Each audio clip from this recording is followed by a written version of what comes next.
जो वचन है वो इस प्रकार से है, लूका 14 और 11 और मत्ती 22 और 23 और 12 में लिखा हुआ है, जो कोई अपने आप को बड़ा बनाएगा वो छोटा किया जाएगा, और जो कोई अपने आप को छोटा बनाएगा वो बड़ा किया जाएगा। परमेश्वर इन वचनों पर आशीष दे, और इन वचन पर मनन करने के लिए हम प्रार्थना में जाएंगे कि प्रभु हमारी अगुवाई करे। हे मेरे मन यहोवा को धन्य कहे, जो कुछ मुझ में वो उसके पवित्र नाम को धन्य कहे। हे मेरे मन यहोवा को धन्य कहे और उसके किसी उपकार को ना भूलना। हमारे दयालु प्रिय पिता परमेश्वर, हम आपका हृदय से धन्यवाद करते हैं कि आपने अब तक हमारी अगुवाई की है पिता।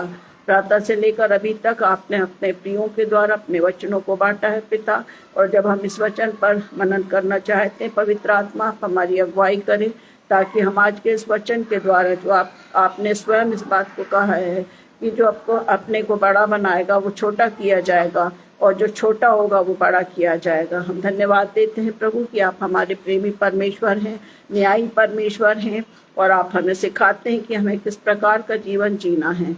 हम धन्यवाद देते हैं पिछले समयों में जो भी वचन प्रचारा गया उसको भी आप बहुत ऐसे आशीषित करें।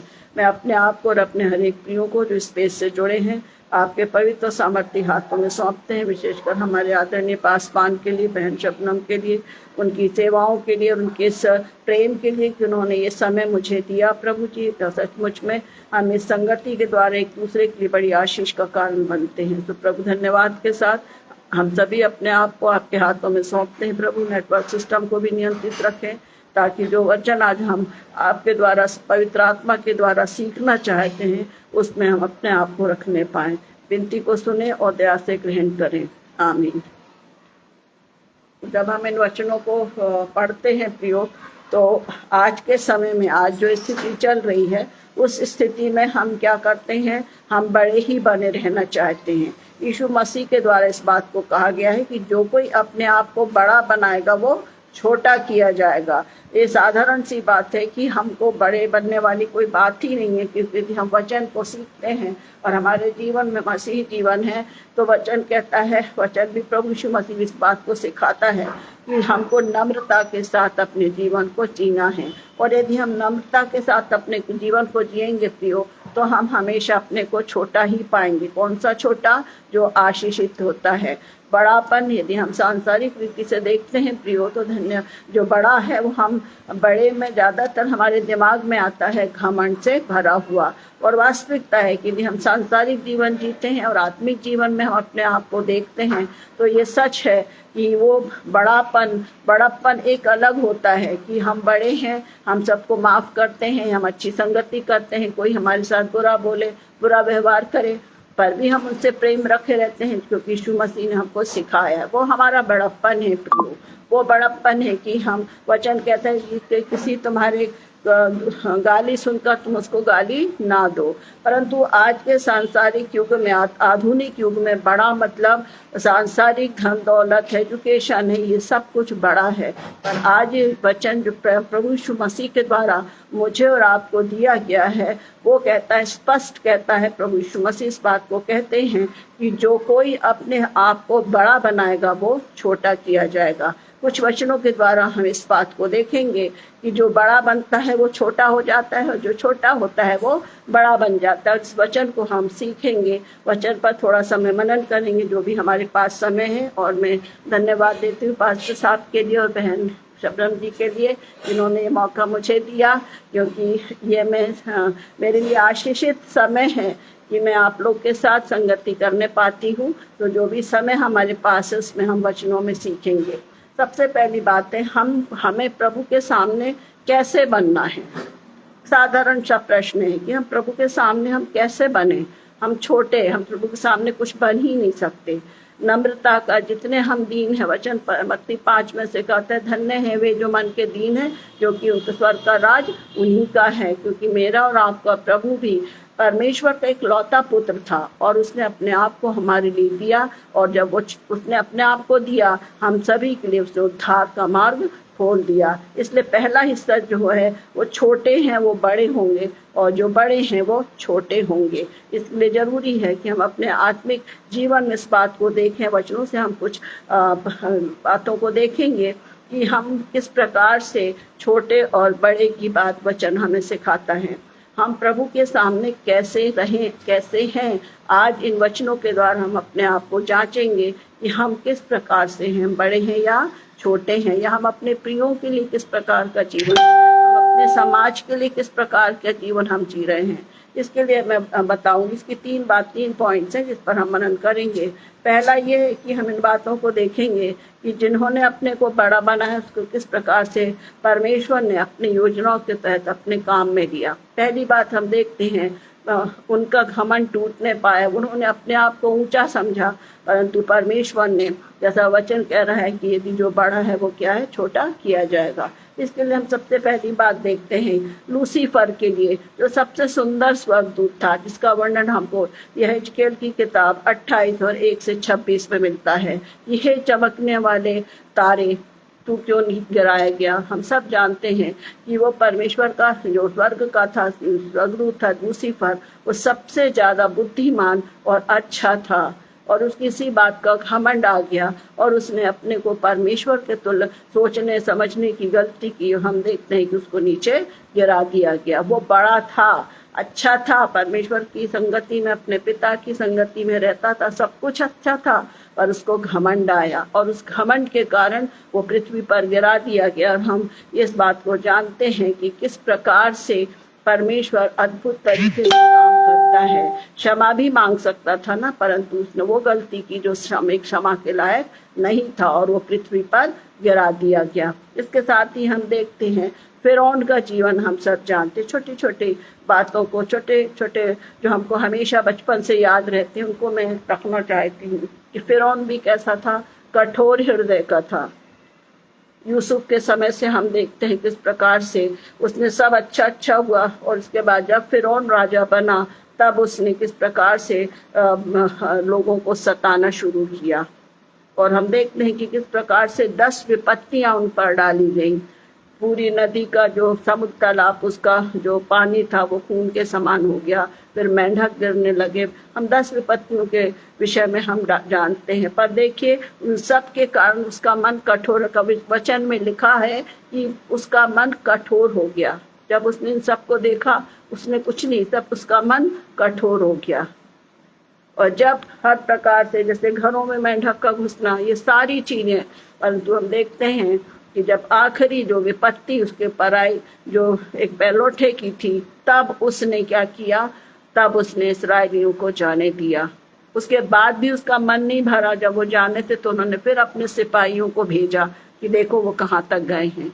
और हम देखते हैं कि वो पूरी तरीके से, फिरौन मतलब हम जानते हैं कि फिरौन राजा किस प्रकार का था, उसने किस प्रकार से इस्राएलियों के जीवन को बर्बाद करने का गुलामी के समान रखा था। पर जब उसको मौका मिला उसने नहीं माना और वो जहाँ की तहाँ रह गया, कोई मायने नहीं रहा। इस्राएली जब चले गए और उसकी जो प्रजा, जो उसके सैनिक थे, वो लाल समुद्र में डूब के खत्म हो गए। तो जो उन्होंने अपनी समझ बुद्धि पर क्या किया, भरोसा रखा, अपनी समझ बुद्धि पर भरोसा रखा कि नहीं मेरे बस का है, सब है, रहता है। आजकल पावर वाली बात है कि जिसके पास पावर है वो सब कुछ कर सकता है, पर प्रियो वो पावर देने वाला प्रभु है। और प्रभु चाहता है कि जो पावर या जो हमको मौका मिला है अपनी सेवाओं के लिए, हमारे अपनी सेवाओं को करते हुए उसका दुरुपयोग नहीं करें, हम उसका उपयोग सही बात के लिए। कई लोगों के जीवन बन सकते हैं, उनको सही मार्गदर्शन मिल सकता है और वे प्रभु की योजना को पूरा कर सकते हैं। तो फिरौन के जीवन से भी हम देखते हैं कि उसको कोई असर नहीं हुआ। कब असर हुआ, जब वो पहलौठा, उसका बेटा, सारे पहलौठे मारे गए। कोई थोड़ी देर के लिए हाँ जाओ तुम लोग जाओ बोले, और हम देखते हैं वो तुरंत थोड़े देर के बाद फिर उसने आपे में जब आया गया को जैसा योजना थी, उसने फट से बोला कि जाकर देखो लोग तभी यही होंगे। इस प्रकार से ये दोनों लोग थे जो अपने को, जिनको एक बड़ापन था, एक अच्छा पोजीशन थी, पर उन्होंने अपनी अभिलाषाओं के कारण उस अपनी जो अच्छी बड़ापन था, जो अच्छे बातें थी, उसको क्या करा, खो दिया। यहूदा इस्करियोती के विषय में भी हम देखते हैं यूहन्ना 18 और 2 में, जो कि प्रभु यीशु मसीह के साथ रह रहा था, कितनी अचंभे की बात है कि यदि मैं और आप मोस्टली हम जो अपनी मित्र हैं, जो हमारी क्लोज मित्र रहती, हम उसी के संग रहते, अपने मन की सारी बातों को बताते हैं। और यहूदा पूरे समय प्रभु यीशु मसीह के साथ था, पूरे समय उसके चंदे की थैली उसके पास बनी रहती थी, उसमें से वो निकाल लेता था, वचन कह रहा था, सब था। परंतु उसका भी क्या हुआ, उस यहूदा ने, इसके कारण उसको जीवन मिल रहा था प्रभु यीशु मसीह के द्वारा, उसने उसको पकड़वा दिया। वचन की योजना, परमेश्वर की योजना के अनुसार था कि प्रभु ने हमारे लिए अपने आप को दिया, परंतु उसने पकड़वाने का काम कर दिया पैसे लेकर। और हम देखते हैं कि वो पृथ्वी पर रहने नहीं पाया, वो नाश हो गया। इस प्रकार हम देखते हैं कि यदि बड़ापन है, बड़े से छोटा होने लगा। इसी के साथ हम दानियल में भी देखते हैं, दानियल 4:27 में नबूकद जो राजा दूसरा था, उसने कहा, इस कारण हे राजा, मेरी ये सम्मति स्वीकार कर कि यदि तू पाप छोड़कर धर्म करने लगे और धर्म छोड़कर दीनहीनों पर दया करने लगे, तो संभव है कि ऐसा करने से तेरा चैन बना रहेगा। उस दानियल के द्वारा उसको इस बात को कहा गया, और जब उसने इस बात को माना, हम देखते हैं कि 7 वर्ष बीते। और जब उसको जब बता दिया गया था, दानियल ने स्वप्न के द्वारा उस राजा को बता दिया था, उसके ऊपर 7 वर्ष बीते, कठिनाइयां निकल गई। वो खूंटी में जैसा उसका स्वप्न था, वो एक उससे बंधा हुआ रहता था। और वो 7 काल के बीतने के बाद उसको फिर से वो क्या मिला, वो राज्य मिला। उसने अपने को दीन बनाया, उसने किसी प्रकार का बदला नहीं दिया। और इस प्रकार हम देखते हैं कि पश्चाताप के द्वारा, इसमें लिखा है, दानियल उसको कहता है कि हे राजा, मेरी सम्मति स्वीकार कर, यदि तू पाप छोड़कर धर्म करने लगे तो संभव है कि ऐसा करने से तेरा चैन बना रहेगा। और हम देखते हैं दानियल के समय में सारी बातों को हम सीखते हैं। और दानियल उस स्थान पर अपने परमेश्वर की महिमा करता रहा। दानियल एक छोटा दास था, परमेश्वर का बहुत सताया गया, आग के भट्टे में, उसको सिंहों के मांद में डाला गया, और राजा उसके पास गया। कितनी अच्छी बात है, राजा बोलता है, तेरे परमेश्वर ने तुझे बचा लिया क्या। हम छोटा और बड़ा देखते हैं कि राजा उस बेचैन हो गया दानियल के कारण। ये है प्रेम। उसको मालूम था कि उन्होंने धोखा देकर दानियल को सिंहों की मांद में डाला है।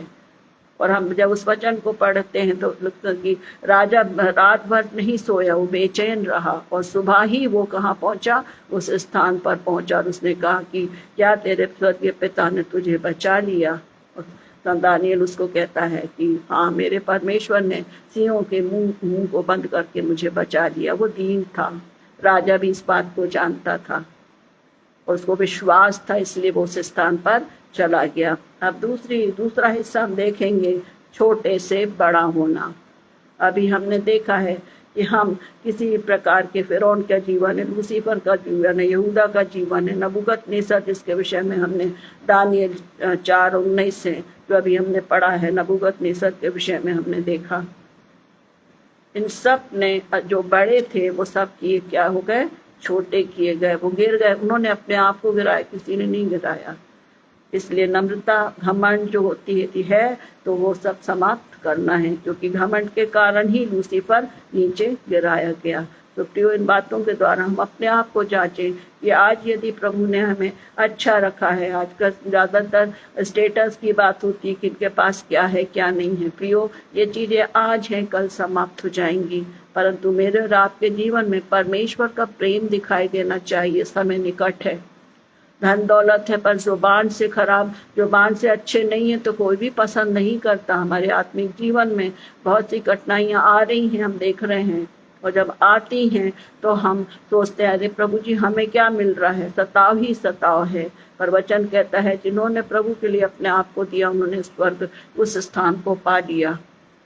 वो प्रतिफल देने के लिए प्रभु यीशु मसीह कहता है कि तुमने जो इनमें से छोटों के साथ किया, वो तुम्हारे साथ भी होगा। इन सब बातों को प्रभु यीशु मसीह ने हमें सिखाया है। तो जब हम हैं, ये ठीक है कि हम अपने घर में बड़े हैं, तो हमारी जवाबदारी है कि हम अपने छोटे लोगों को एक अच्छी संगति में रखते हुए हम आगे बढ़ाएं। जैसे माता पिता, छोटे बेटे, बड़े बेटे, बच्चे, सब माता पिता के लिए एक होते हैं। अच्छी शिक्षा देते हैं।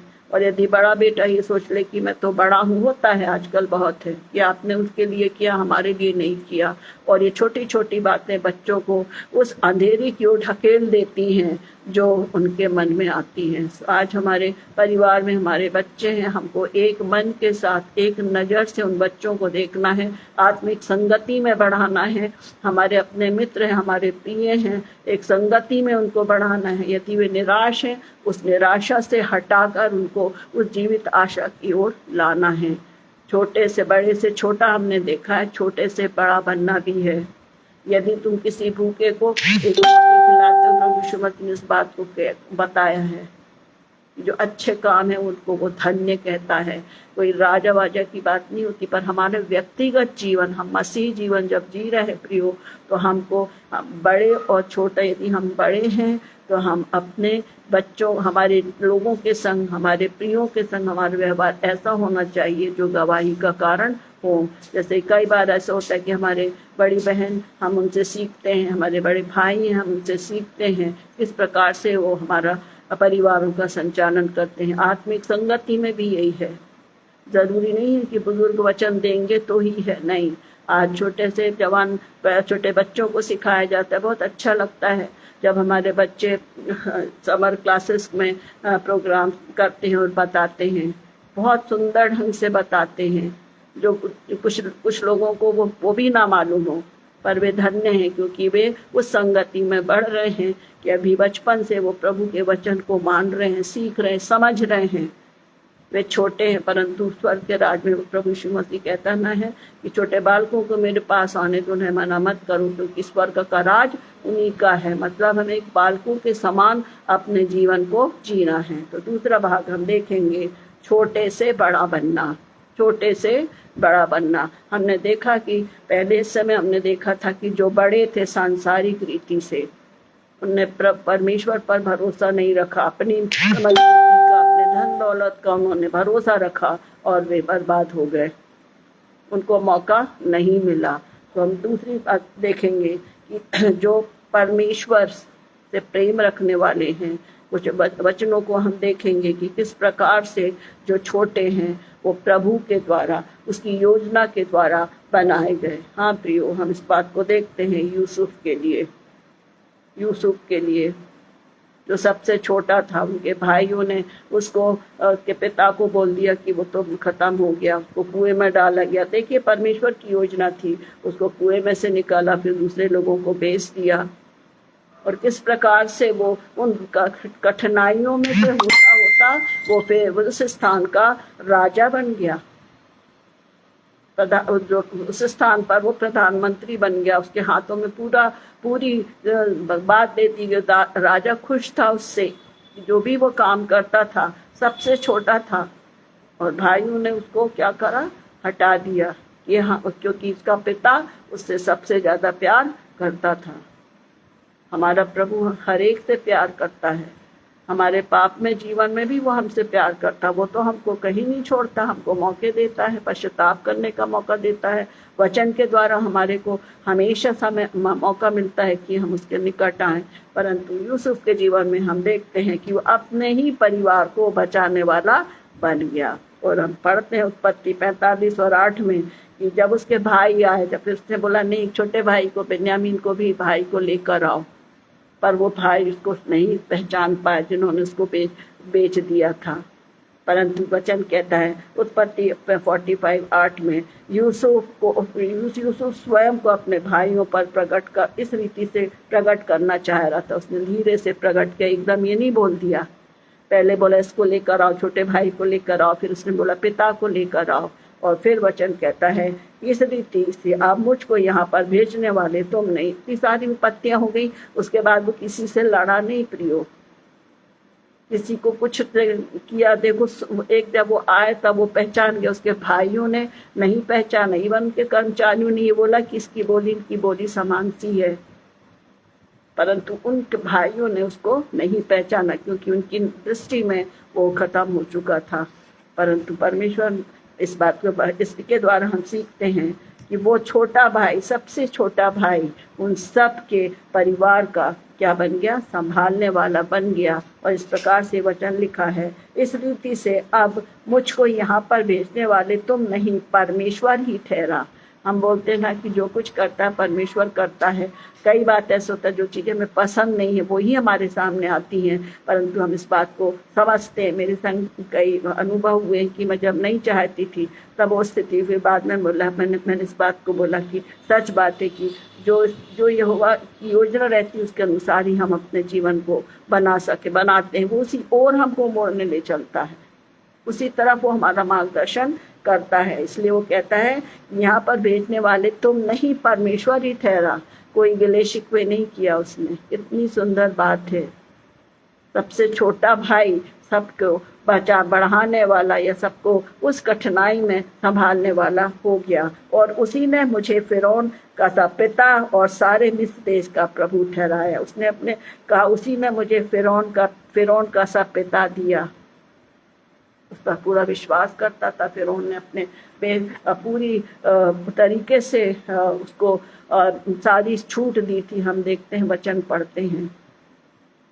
और इस प्रकार से वो छोटा, जो सबसे घर में छोटा था, वो परमेश्वर की योजना के अनुसार बड़ा बना। उसने अपनी कौम को बढ़ा लिया, बचा लिया।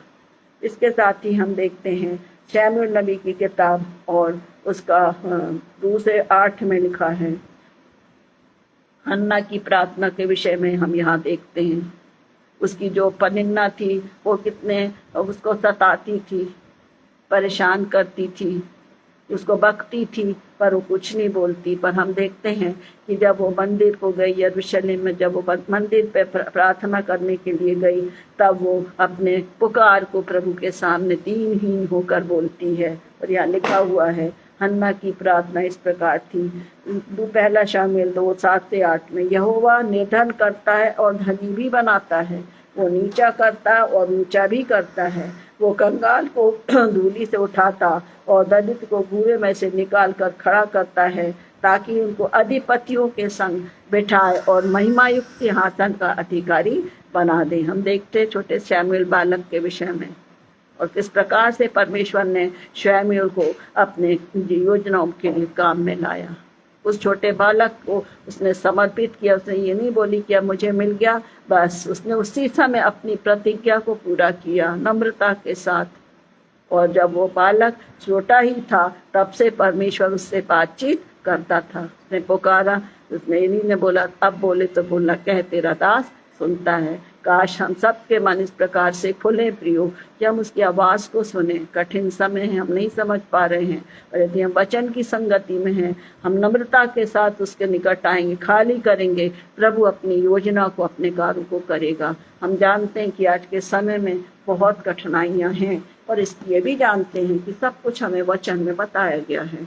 हम प्रभु पर विश्वास करते, कठिनाइयाँ आती हैं, मैं धन्यवाद देती हूँ। कठिनाइयाँ आती हैं, पर उससे निकास करने के लिए परमेश्वर हमारे लिए मार्ग निकाल देता। जब हम प्रार्थनाओं में रखते हैं प्रियो, हमारे आंसू उसके सामने, उसकी कुप्पी में जमा होते हैं, तब वो उन समस्याओं को, उन परेशानियों को जो शायद हमारे लिए पहाड़ सी लगती हैं, वो हमारे लिए समतल कर देता है। मैं सोचती हूँ इस सबका ये विश्वास है। ज़्यादातर हम इस बात को सोचते हैं कि जो सच में वचन पढ़ रहे, संगति कर रहे, हम ये सोचते, हम अपना दिमाग में रहता है कि जो बहुत प्रभु में जुड़े हुए हैं, हम कहीं ना कहीं छोटे हो जाते हैं। पर हमको प्रभु में नीचे ही रहना है।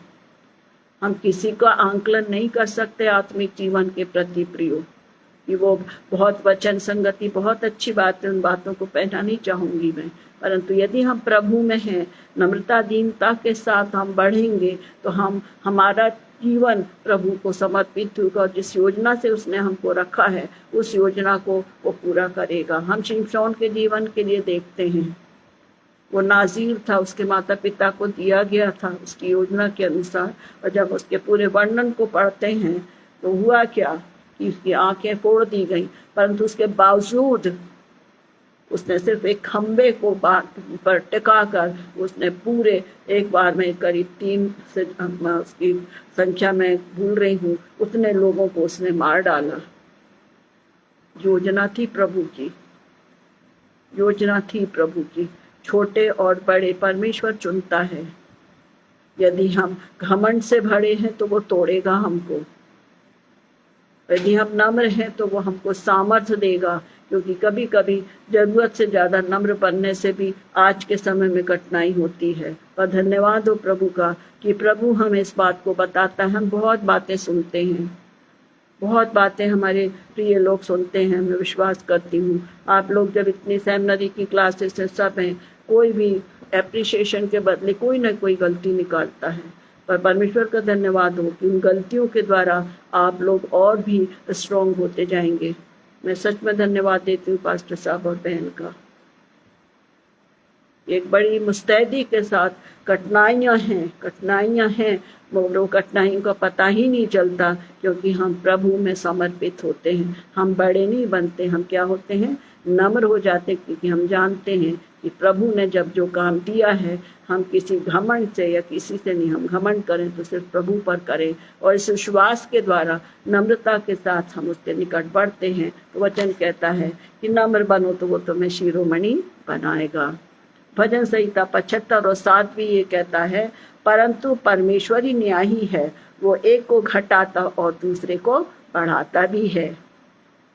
याकूब और एसाव के विषय में हम जानते हैं, है ना, उसने अपने पहलौठे का अधिकार उसको दे दिया, सब हम जानते हैं। वचन कहता है परमेश्वर न्यायी है, वो एक को घटाता और दूसरे को बढ़ाता है।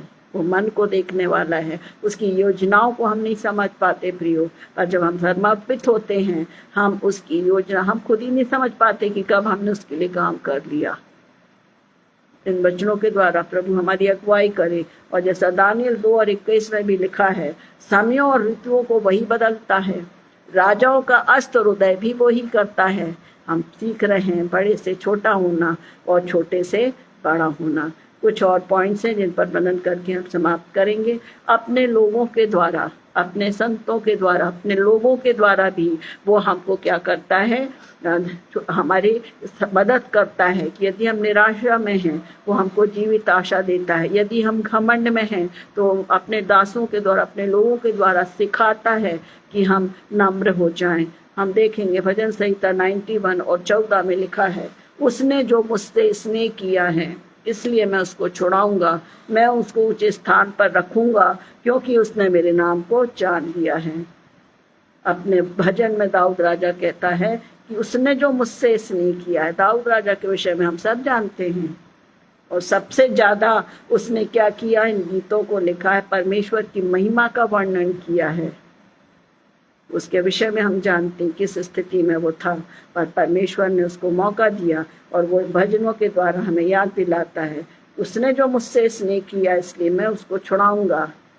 एक बच्चा जो है वो गलती करता है तो पिता एकदम से नहीं मारते, डांटते हैं, समझाते हैं, और बच्चे के मन से वो डर क्या होता है, दूर हो जाता है, और वो उन काम को करता है कि मेरे पापा ने मुझे दंड नहीं दिया, मुझे मौका दिया तो मैं अच्छा करूं। उसके विपरीत में हम देखते हैं उड़ाऊ पुत्र के में, अपने पिता से मांगा और सब चला गया, फिर बाद में वो आया। तो ये चीजें जो हैं सांसारिक बातें और आत्मिक बातें हमको सिखाती हैं कि हमें प्रभु में हमेशा नम्र बनना है। एक वचन और है यशायाह 58 और 14, तो तू यहोवा के कारण सुखी होगा और मैं तुझे देश के ऊंचे स्थानों पर चलने दूंगा, तेरे मूल पुरुष याकूब के भाग की उपज में से मैं तुझे खिलाऊंगा, क्योंकि यहोवा ही के मुख से ये वचन निकला है। अपनी प्रतिज्ञाओं को प्रभु हमेशा पूरा करता है। इसके साथ दानियल का एक वचन है, दानियल 12 और 3 में, तब सिखाने वालों की चमक आकाश मंडल की सी होगी, और जो बहुतोरों को धर्मी बनाते हैं वे सर्वदा के समान तारों के समान प्रकाशमान होंगे। हम वचनों को यदि हम बांटते हैं, हम सीखते हैं, हमारे जीवन में भी वो दिखाई देना चाहिए, हमारे जीवन में भी होना चाहिए। और जब हमारे जीवन, हमारी बातचीत उस बात को दर्शाती है, कब किसके जीवन में काम हो हम नहीं जानते, हम चाहते हैं कि हम प्रभु में बने रहें, और जब हम प्रभु में बने, हमको कुछ नहीं पता, प्रभु अपने कामों को लेने के लिए हमें बराबर इस्तेमाल करता है। आखिरी एक उदाहरण देकर हम समाप्त करेंगे। लूका 19 और 17। लूका 19 और 17 में हम जानते हैं 10 मोहरों का इस दृष्टांत है। प्रभु यीशु मसीह ने उस बात को बताया कि एक स्वामी ने अपने दासों को मोहरे दिया, एक को दिया उसको, एक को 5, एक को 10, है ना। और जब आखिरी वाला था तो उसने क्या बोला? उसने बोला, देख तूने मुझे ये दिया था, इसमें मैंने और कमा लिया। उसने उससे कहा, हे धन्य और उत्तम दास, तू बहुत थोड़े में विश्वास योग्य रहा, अब 10 नौकरों पर अधिकार कर। जो उसने दिया था उसने कमाया। फिर उसके बाद प्रकाशित वाक्य इस बात को सिखाता, मतलब मेरे और आपको प्रभु ने जो वरदान दिए हैं उसका उपयोग मुझे करना है, घमंड के साथ नहीं, नम्रता दीनता के साथ, केवल परमेश्वर की महिमा के लिए। वो कहता है, हे अच्छे और विश्वास योग्य दास, 10 नौकरों पर अधिकारी हो जा। इतना वरदान, इतनी आशीष प्रभु मुझे और आपको देने के लिए तैयार है। आखिरी वचन के द्वारा हम समाप्त करेंगे। प्रकाशित वाक्य 3 और 21 में लिखा है, जो जय पाए मैं उसे अपने साथ अपने सिंहासन पर बिठाऊंगा, जैसा मैं भी जय पाकर अपने पिता के साथ उसके सिंहासन पर बैठ गया है। जो कोई अपने आप को बड़ा बनाएगा वो छोटा किया जाएगा, और जो कोई अपने आप को छोटा बनाएगा वो बड़ा किया जाएगा। परमेश्वर वचनों के द्वारा हम सबको आशीष दे कि हम अपने आप को नम्रता के साथ प्रभु के निकट लाएं और उस भाग को पाएं जो कभी समाप्त होने का नहीं है। छोटी प्रार्थना के साथ हम समाप्त करेंगे। हमारे दयालु प्रेम पिता परमेश्वर, हम आपका धन्यवाद करते हैं कि आप हमसे प्यार करते हैं। पिता, हम धन्यवाद देते हैं प्रभु कि आप हमें मौके पर मौके देते हैं, आप हमें क्षमा करते हैं। पिता, आप अपने वचनों को स्मरण कराते हैं। पिता, मदद करें कि हम अपने मनों को कठोर ना करें। हम इस पृथ्वी पर हैं, कठिनाइयाँ, परेशानियाँ, कभी क्रोध, सब कुछ परेशानियाँ आती हैं प्रभु जी, हम भटकते भी हैं प्रभु जी, पर हम धन्यवाद देते हैं कि आप हमें याद दिलाते हैं कि मैं तुम्हारे साथ हूँ। और जब हम आपके पास आते हैं पिता, आप उत्तम भाग को देते हैं जो हम समझ नहीं पाते। आज के इस वचन पर आपकी आशीष हो पिता, कि हम ज़्यादा अच्छा है कि हम अपने आप को छोटा बनाएं, क्योंकि प्रभु आप हमसे प्रेम करते हैं। वो सारी आशीषें आप हमें देना चाहते हैं कि हम आप में बने रहकर हम उन आशीषों के द्वारा औरों को भी प्रभु आपके निकट लाएं। हर एक वरदान जो आपने हम में से प्रत्येक को दिया है प्रभु, छोटा बड़ा, उन सब के द्वारा हम आपको महिमा दें। वरना मैं धन्यवाद करती हूँ प्रभु जी, हमारे आदरणीय पासवान अनुपम डेविड जी के लिए, बहन शबनम जी के लिए, प्रभु उनके परिवार, उनकी मिनिस्ट्री को आशीषित करिए। हमारी स्पेस से जुड़े प्रत्येक प्रियों को जो वचन को बांटते हैं, जो वचन को सुनते हैं प्रभु, बहुतायत की आशीष आप दीजिए और फलवंत करिए पिता। हम स्मरण रखें कि हमें बड़ी नम्रता और दीनता के साथ आपके निकट पढ़ना है, क्योंकि वचन कहता है कि हमको नम्र और दीन बनना है। जब हम दीन बनते हैं, अपने आप को छोटा बनाते हैं, तब आपने कहा है मैं तुझे शिरोमणि बनाऊंगा। पिता, हर एक प्रकार का घमंड, हर एक प्रकार की भटकाने वाले सोचों से हमको उनको छोड़ने की, उन पर जय पाने की सामर्थ हमको दीजिए। जाने अनजाने में जो भी पापुल अपराधी उनको दया करके क्षमा करें। आने वाली रात्रि में हम सबके रक्षक निगहबान मीठी नींद दे, हर एक पाप कतरों से, नागानी मौत से बचाएं। जो आपकी मर्जी हो तमें भोर का प्रकाश दिखाएं, कि हम धन्यवाद के साथ उठें और प्रभु आपकी योजना के अनुसार इस्तेमाल किए जाएं, आपका नाम महिमा पाए। हमारे जीवन में आप बढ़े और हम घटें, क्योंकि जहाँ आप हैं वहाँ सब कुछ है। यीशु के नाम में आमीन, आमीन, आमीन। यीशु सहाय। शुभ रात्रि।